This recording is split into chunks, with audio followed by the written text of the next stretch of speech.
The story of the Bible begins with God creating a beautiful world and sharing it, with all creatures establishing Adam as his image-bearer, called to rule the world on his behalf.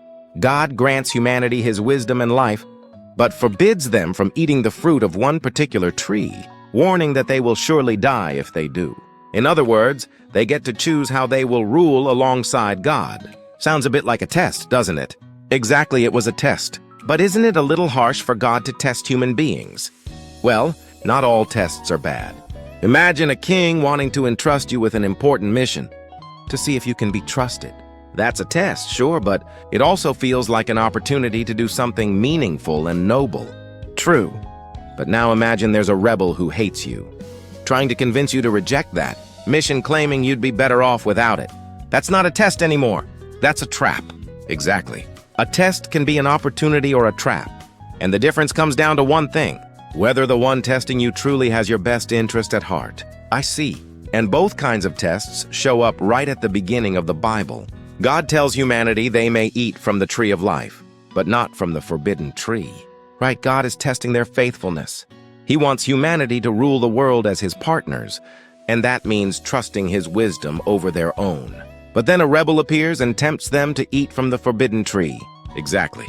He twists what was meant to be an opportunity into a trap, one that leads to humanity's exile and, ultimately, death. And yet, even after their failure, God promises that someone will come one day who will pass this test and defeat the rebel once and for all. Time passes, and God calls Abraham and Sarah to leave their homeland for a new land, another opportunity to trust him. Through them, God intends to restore his blessing to all nations. Abraham starts out well but soon stumbles. To protect his own life, he lies. Together with Sarah, he schemes to have a son by his own means, mistreating a servant in the process.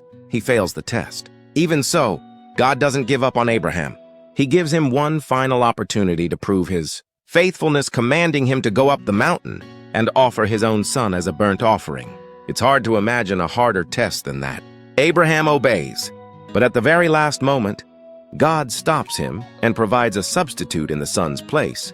And God tells him that because he passed this test, he will fulfill his promise through Abraham's descendants. Still, even having passed this one test, Abraham was never a fully reliable partner. The world would still have to wait for someone who could pass the ultimate test. Right, and as Abraham's descendants multiplied into a nation, God tested them again. Take, for example, the 40 years Israel spent wandering in the wilderness. They had countless opportunities to trust the God who gave them water and daily bread.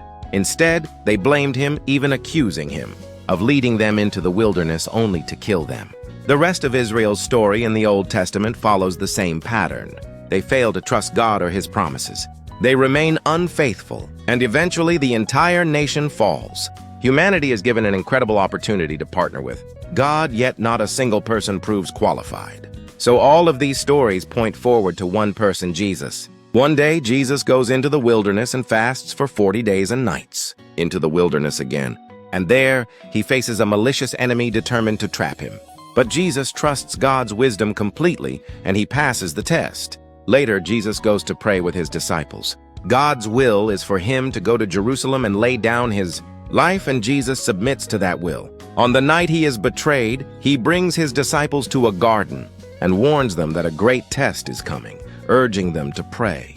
He prays to the Father, "May this test pass from me, yet not as I will, but as you will." In that garden, Jesus becomes the very picture of what it means to pass the test.